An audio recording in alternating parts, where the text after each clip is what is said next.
Damos gracias a Dios en esta mañana una nueva oportunidad de compartir la palabra de Dios con ustedes. No hay nada más sublime que eso, que hablar de lo que Dios ha dicho. Y se trata, hermanos, de lo que Dios ha dicho. No son mis palabras, no son mis consejos, no son mis ilustraciones, sino que es la palabra de Dios. Es lo que nosotros compartimos. Dice la Biblia en Salmo 138:2 que Dios ha elevado su palabra al nivel de su nombre. Fíjese, es el nivel de su palabra, al nivel de su nombre, al nivel de lo que Dios mismo es. Entonces, cuando hablamos de la palabra de Dios, hablamos de lo que Dios ha dicho. Dios es perfecto, su palabra es perfecta. Dios es puro, su palabra es pura.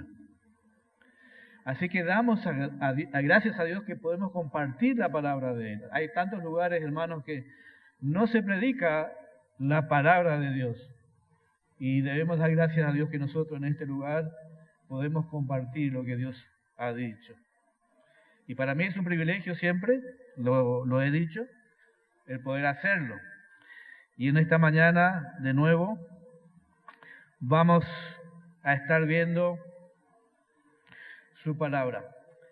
Así que hoy, como cada domingo, primero de cada mes, o sea, el primer domingo de cada mes, celebramos la Santa Cena, lo ha dicho ya el pastor Sebastián. Y los evangelios nos relata, Lucas allí más precisamente, en Lucas 22:19, quiero compartir con ustedes, dice lo siguiente: en esa misma noche que el Señor fue entregado, dice que Él tomó el pan y dio gracias y lo partió y les dio, diciendo: esto es mi cuerpo que por vosotros es dado, haced esto en memoria de mí. Haced esto en memoria de mí. O sea que lo que la Santa Cena significa, que es un memorial, ¿verdad? Porque dice, haced esto en memoria de mí. Es el diseño de Dios, hermanos, para que nosotros recordemos su obra expiatoria allí en la cruz por nuestros pecados. Es un recordatorio, es un memorial. Lo que pasa es que como seres humanos nosotros tenemos una mente muy frágil, ¿verdad? Tendemos a olvidarnos de las cosas muy rápidamente. Los afanes del día a día, los afanes de este mundo nos lleva a olvidarnos de las cosas importantes. Y nosotros como cristianos muchas veces tendemos a olvidar la importancia del significado de la cruz. Entonces el Señor estableció un acto físico, o sea, la copa y el pan, y repetitivo, para que nosotros volvamos, cada domingo que celebramos, volvamos a enfocar nuestra mente, nuestro corazón, nuestra mirada a la importancia del sacrificio de Cristo allí en la cruz. Volver a poner atención nuevamente, volver a enfocarnos a esa importancia, a enfocarnos en nuestra redención, en nuestra justificación, a enfocarnos en nuestra adopción, que son todos simplemente facetas de la salvación. Todo esto que yo dije recién. Podemos decir que el Evangelio es el Evangelio de la justificación. Podemos decir que el Evangelio es el Evangelio de nuestra redención. Es el Evangelio de nuestro perdón.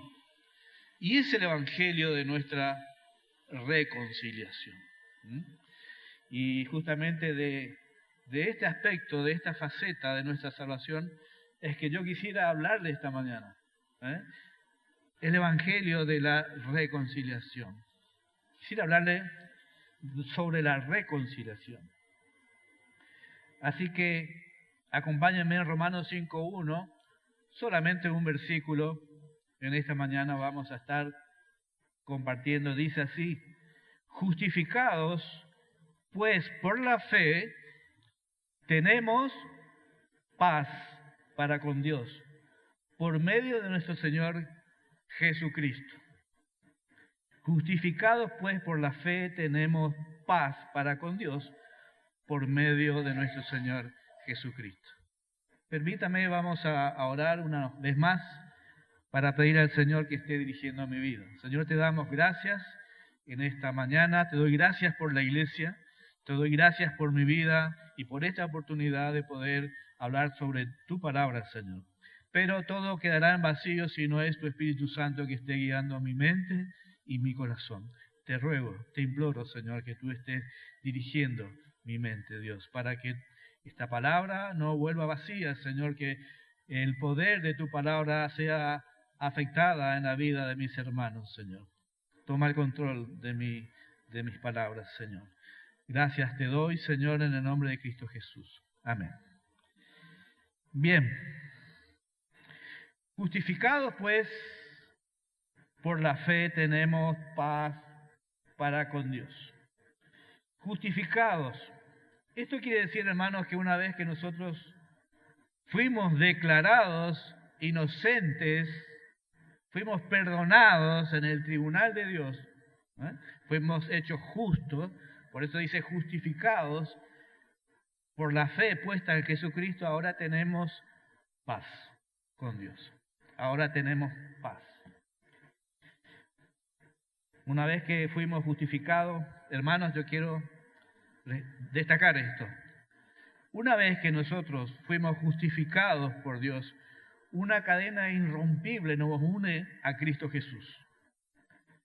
Una cadena irrompible por toda la eternidad nos une a Cristo Jesús. No depende de lo que nosotros podamos sentir en algún momento dado. Si nosotros vinimos en fe a Cristo, estamos unidos a Él por siempre, por toda la eternidad. Y es tan fuerte que jamás se romperá. Así que quiero decirle que en Juan 10:28 dice: yo les doy vida eterna y no perecerán jamás, ni nadie les arrebatará de mi mano. Fíjese, nadie nos va a arrebatar de la mano de Dios. Es porque estamos unidos a Cristo por toda la eternidad. Y en Romanos 8:35 nos dice: ¿quién nos separará del amor de Cristo? ¿Tribulación o angustia o persecución o hambre o desnudez o peligro o espada? Hermanos, ninguna cosa creada nos puede separar del amor de Cristo. Justificados, pues, por la fe tenemos paz para con Dios. Y esta cadena irrompible, el primer eslabón es esta: tenemos paz para con Dios. Si metafóricamente pensamos en la cadena, ese primer eslabón dice que una vez que fuimos justificados tenemos paz para con Dios. Ahora, esta paz que habla aquí Pablo no es una paz subjetiva. No es como algunos pueden entender, es la paz del alma, como podemos creer que significa. No es un sentimiento, por eso no es subjetivo. Aunque es verdad, hermanos, que una vez que fuimos justificados por Dios, hay una profunda y maravillosa paz que invade a todo creyente. Eso es verdad. Esa paz que sobrepasa todo entendimiento, dice allí en Filipenses 4:7. Esta paz que sobrepasa todo entendimiento, que no tiene lógica, es porque nosotros podemos estar en un caos en nuestra vida por necesidades, por ejemplo. Sin embargo, tenemos allí una calma profunda que no tiene explicación. Porque Dios nos dio esa paz. Como hijo de Dios, hermanos, sabiendo que somos hijos de Dios y todo lo que eso implica, tenemos paz, una paz profunda, a pesar de las circunstancias. Ahora, como les decía, la paz que habla aquí, una vez que fuimos en este pasaje, cuando dice justificados por Dios tenemos paz, dijimos que no es una paz subjetiva, sino que es una paz objetiva, y esto quiere decir que es un hecho concreto esta paz. Esta paz que habla aquí es un hecho concreto. ¿Qué significa esto? Hermanos, en Romanos 5:10 dice, porque si siendo enemigos fuimos reconciliados con Dios por la muerte de su Hijo, mucho más estando reconciliados seremos salvos por su vida. Hermanos, si ahora tenemos paz, es que éramos enemigos de Dios, ¿verdad? Si ahora hay una paz con Dios, ¿dónde hay paz que hubo? Una guerra, ¿verdad? Hubo un conflicto. Entonces, nosotros, hermanos, antes de venir a Cristo, éramos enemigos de Dios. Y eso dice allí, acabamos de leer. Si siendo enemigos, fuimos reconciliados. Enemigos de Dios. El hombre sin Jesucristo se encuentra en enemistad con Dios, enfrascado en una guerra espiritual, sin importar el sentimiento acerca de Dios, sin importar lo que él siente acerca de él. El hombre está enemistado con Dios. Y cuando digo que sin importar sus sentimientos acerca de él, porque el hombre no se siente que es un enemigo de Dios, ¿verdad? Ningún hombre anda gritando por allí, yo soy un enemigo de Dios. No se consideran a sí mismos enemigos de Dios, y esto porque no tienen un sentimiento consciente de odio y de rechazo hacia Él. Ni contradicen su palabra en forma abierta y consciente, pero son enemigos de Dios. El hombre sin Dios puede decir, bueno, yo no soy un enemigo de Dios. ¿No es cierto? Como le dije, nadie está gritando por ahí diciendo eso. Yo no soy enemigo de Dios, ni quiero serlo.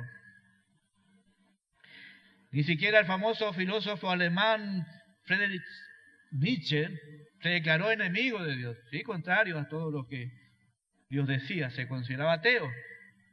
Pero el hombre en sí no se considera un enemigo de Dios. En todo caso, o en último caso, lo que se considera es, bueno, nulo,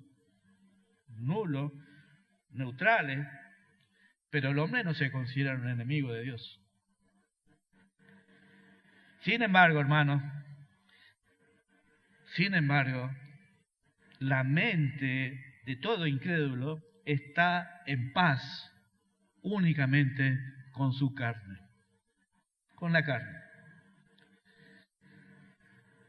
Solamente en paz con la carne, cuyos designios, dice las Escrituras, cuyos designios son enemistad contra Dios.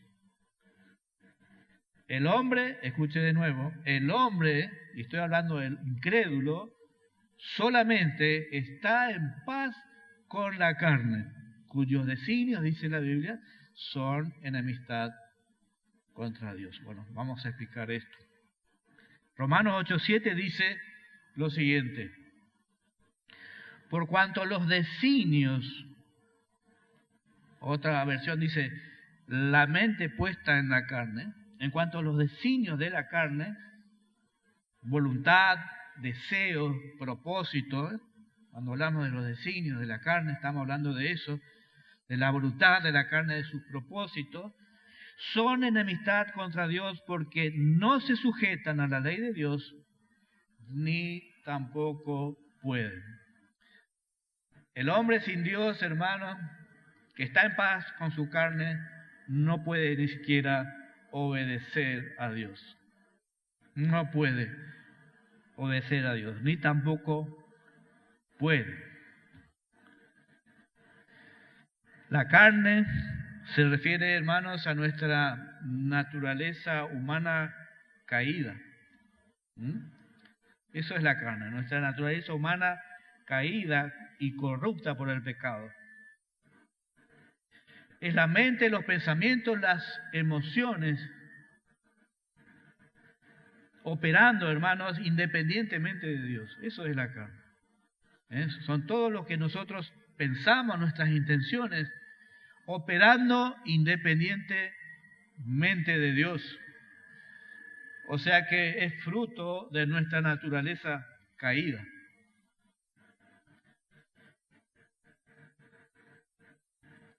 Es la mente y los pensamientos. Cuando la Biblia habla de los designios de la carne, se trata, hermanos, de nuestra orientación total, de nuestra voluntad, de nuestra mente hacia el pecado. Simplemente eso. Es la orientación total de nuestra mente hacia el pecado. Eso es tener una mente carnal. Cuando usted lee en la Biblia de mente carnal, tener una mente carnal es eso, tener orientado todas nuestras voluntades, nuestros pensamientos hacia el pecado. Ahora, es una mentalidad basada en la autosuficiencia. El creernos que nosotros podemos resolver todo. Inclusive la muerte, algunos querrán resolver. Es la autosuficiencia. La mente carnal es el estado, hermanos, permanente. Es el estado permanente y natural de todo incrédulo. ¿Y saben qué? Y es hostil para con Dios. Lo dice la Biblia. Y es hostil para con Dios. Está en enemistad. La carne está, o sea, la mente puesta a la carne es enemistad contra Dios. Por eso somos enemigos de Dios. Por eso, porque nosotros queremos tener nuestro propio gobierno. Somos autosuficientes. Estoy hablando del hombre en general. Queremos ser nuestro rey. Y como Dios quiere ser nuestro rey, allí hay un conflicto. Allí hay una lucha por el corazón del hombre. Dios quiere apropiarse de tu corazón. Si aún no has venido a Cristo, Dios quiere aprovecharse de tu corazón, quiere instalarse en tu corazón. Pero el hombre también quiere hacerlo.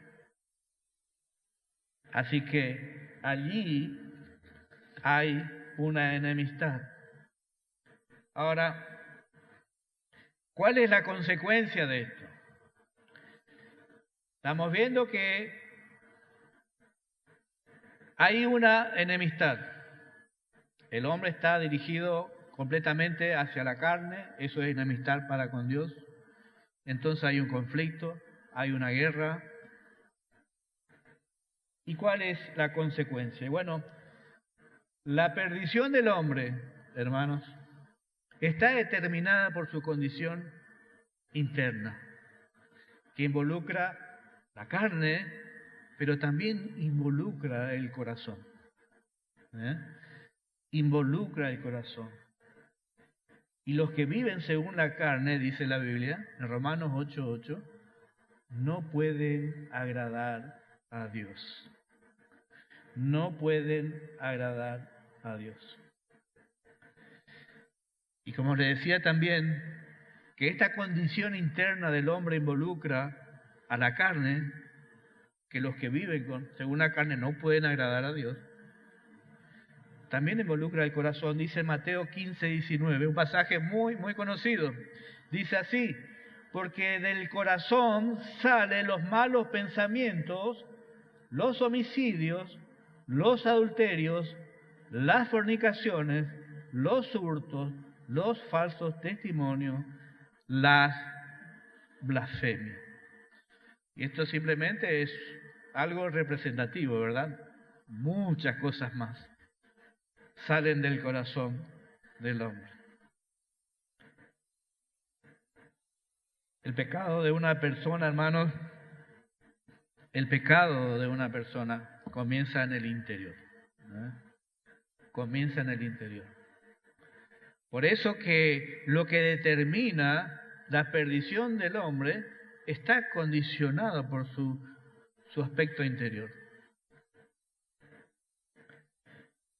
Engañoso es el corazón más que todas las cosas y perverso. Dice allí en Jeremías 17:9. Ahora, el uso metafórico de la palabra corazón en la Biblia no se refiere a como nosotros entendemos hoy el uso moderno, digamos, de la palabra corazón. Mandamos un mensaje, reciben el mensaje y ponen un corazoncito. ¿Está? Ese es el uso moderno que le damos al corazón, ¿no? Tengo un dolor en el corazón, me pasó esto, me pasa aquello, tengo un dolor en el corazón. Bueno, cuando la Biblia habla del corazón, metafóricamente no se refiere a ese aspecto. El corazón es el centro del alma del ser humano. El corazón es la base de asiento de nuestras emociones, de nuestra voluntad, de nuestras intenciones. Es una fábrica de intenciones. El corazón es una fábrica de todo lo que nosotros, de nuestras decisiones. Entonces, si ese corazón, hermanos, si ese corazón no ha sido renovado por Dios, no ha sido transformado por Dios, ese corazón va a recibir el hostigamiento, la dirección de nuestra carne. ¿Por qué? Porque la carne es la dirección total hacia el pecado. Y allí en ese corazón va a trabajar, cuando ese corazón no está reformado por Dios. Y de ese corazón va a salir todas estas cosas. Por eso la condición interna del hombre es que lo condena, que involucra nuestra naturaleza caída, que involucra la carne, que involucra el corazón, la fábrica de nuestras intenciones. Allí se procesa todo. Pablo recordó a los efesios sus vidas pasadas en Efesios 2:1, y Él os dio vida a vosotros cuando estabais muertos en vuestros delitos y pecados, en los cuales anduvisteis en otro tiempo, siguiendo la corriente de este mundo, conforme al príncipe de la potestad del aire, el espíritu, escuche que dice, el espíritu que ahora opera en los hijos de desobediencia, entre los cuales también todos vosotros, aquí Pablo le está hablando a la iglesia, y le está diciendo, ustedes antes andaban así, esta era la situación de ustedes, entre los cuales también todos nosotros, vivimos en otro tiempo, se incluye Pablo, en los deseos de nuestra carne, haciendo la voluntad de la carne y de los pensamientos. Y éramos por naturaleza hijos de ira, igual que los demás. Hermanos, Pablo le está diciendo aquí a la iglesia que antes de ellos tenían una vida de pecado, siguiendo los deseos de la carne, y eran hijos de ira. Eran hijos de ira. Esta es la condición espiritual de la humanidad antes de la salvación. Ser hijos de ira. Personas que debido a su naturaleza pecaminosa y por la desobediencia, merecen el justo juicio o la ira de Dios. Entonces, hablamos de la ira de Dios, el juicio de Dios sobre el hombre que vive en rebeldía, que aún no conoce, no ha venido a Cristo en arrepentimiento y fe. está en una condición de ira de parte de Dios. Hay una frase que se dice por allí que Dios aborrece el pecado, pero ama al pecador. Bueno, le quiero decir, por las dudas, que esta frase no está en la Biblia. No está en la Biblia. Lo que yo veo en la Biblia es que Dios está enojado con el hombre pecador. Que Dios está enojado con el incrédulo. Salmo 7:11 dice, Dios es justo y Dios está airado contra el impío todos los días. En Romanos 1:18 nos dice Pablo, porque la ira de Dios se revela desde el cielo contra toda impiedad e injusticia de los hombres que detienen con injusticia la verdad. La ira de Dios. La ira de Dios. Dios está airado contra el pecador todos los días. Ahora, la idea de un Dios lleno de ira no entra, va en contra de los pensamientos de nuestra naturaleza caída. No podemos entender eso, como un Dios de amor misericordioso es un Dios lleno de ira. No lo podemos entender. Incluso sigue siendo una pieza de tropiezo para muchos cristianos que no pueden entender que la ira de Dios es el perfecto equilibrio entre su justicia, su amor y su misericordia. Porque su ira es santa, ¿no? En gran parte del evangelismo moderno hoy en día se habla mucho de ¿qué? Del amor de Dios, de los beneficios del evangelio, de las abundantes riquezas que tenemos, y eso es cierto, hermanos. Eso es cierto. Cuando nosotros venimos a Cristo, somos llenos de muchas bendiciones. Bendito sea el Dios y Padre de nuestro Señor Jesucristo, dice allí en Efesios, que nos bendijo con toda bendición espiritual en los lugares celestiales en Cristo. Dios nos ha dado muchas bendiciones. Eso es cierto. Tenemos abundantes beneficios que vienen como resultado de nuestra fe. Pero hermanos, no constituyen el plan completo, el marco completo del plan de redención del Señor. No es todo. No son las bendiciones.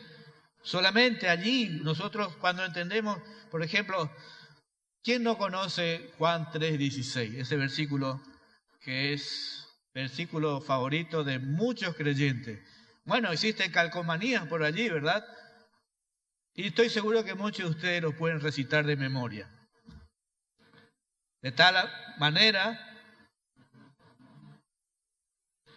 amó Dios al mundo que ha dado a su Hijo unigénito para que todo aquel que en Él cree no se pierda, mas tenga vida eterna. Qué hermoso versículo. Juan en su Evangelio nos habla con contundencia sobre el amor y la gracia de Dios. Esto es cierto. Ahora, seguido muy de cerca a este versículo, muy de cerca, hay una seria advertencia. Ahí en Juan 3:36 nos dice, el que cree en el Hijo tiene vida eterna. Pero el que rehúsa creer en el Hijo no verá la vida, sino que la ira de Dios estará sobre él. Dice, estará sobre él. No, no dice estará sobre él. No sé si está el pasaje allí. Si ustedes tienen sus Biblias, dice está sobre él. La ira de Dios está sobre el hombre incrédulo. Lo dice Dios. Ahora, esta ira de Dios, hermanos, es su reacción santa, justa y necesaria contra la injusticia del hombre. Es necesaria, que involucra al pecador, por supuesto. Y esta verdad, hermanos, también debe ser proclamada. Esta verdad también debe ser predicada. Esta verdad también debemos entender. Dios nos ama. Dios es amor. Pero sabemos que también es fuego consumidor, que Él no dejará pasar por alto el pecado. O lo pagamos nosotros, o lo paga alguien más en nuestro lugar. Esta verdad también debe ser proclamada, debe ser predicada. Ahora, la ira de Dios es santa, es divina y está en perfecta armonía con todos sus atributos. Dijimos que es el equilibrio perfecto entre su amor y misericordia. Hermanos, y la ira de Dios no puede ser comprendida por estándares humanos. Nosotros queremos de alguna manera establecer si la ira de Dios está bien o está mal, porque la medimos con nuestros propios estándares de ira. Pero nuestra ira, hermanos, está envilecida. Está corrupta por el pecado. No tenemos un estándar de ira para compararnos con Dios, porque la ira de Dios es santa, es perfecta y está en perfecta armonía con todos los demás atributos. Su santidad, su perfección, su amor, misericordia, su justicia. Esa ira es la que está sobre el pecador. Dios aborrece con la misma perfección con la que Él ama. ¿Se entiende? Dios aborrece, Dios está irado con la misma perfección con la que Él ama. Ese es el equilibrio, ese es porque Él es santo. Nosotros no somos como Él. Él es perfecto. Su ira es santa. La ira de Dios estará presente, hermanos, en el juicio final. Habrá un momento en que Dios va a decidir el destino de todos los hombres. Quiero leerlo en Romanos 2, 5 al 8, que dice lo siguiente: pero por tu dureza y por tu corazón no arrepentido, atesoras para ti mismo ira, para el día de la ira y de la revelación del justo juicio de Dios, el cual pagará a cada uno conforme a sus obras. Vida eterna a los que, perseverando en bien hacer, buscan gloria y honra e inmortalidad. Pero escuche esto, en el 8 dice: pero ira y enojo a los que son contenciosos y no obedecen a la verdad, sino que obedecen a la injusticia. Habrá un momento que todos vamos a estar delante de Dios y habrá un juicio y habrá una ira de Dios. Dos opciones tenemos. Un pecador, hermanos, nunca podrá apreciar la grandeza de su misericordia, de su amor, si primero no dimensiona las consecuencias eternas de su propio pecado, que necesita ser perdonado. Repito, una persona nunca va a apreciar la belleza del amor, la misericordia de Dios, si primero no dimensiona su pecado. Si primero no dimensiona las consecuencias eternas de su pecado. Dos opciones tenemos, hermanos, dos caminos. Y como tenemos dos caminos, dos destinos posibles, condenación eterna o la gloria con Dios. Condenación eterna, juicio y la ira. ¿Somos ciudadanos del reino o somos ciudadanos del reino de Satanás o del reino de Dios? Son dos opciones. Son dos opciones. No hay un lugar intermedio. Jesucristo dijo, ancha y espaciosa es la puerta que lleva a la perdición. Hermanos, ese camino muchos van por él. Esta es una advertencia fuerte, pero real. Fuerte, pero real. La situación del hombre sin Dios, hermanos, es desesperante y es urgente. Es urgente que sepan cuál sería su destino si no vienen arrepentidos a los pies de Cristo. Justificados pues por la fe, tenemos paz para con Dios por medio de nuestro Señor Jesucristo.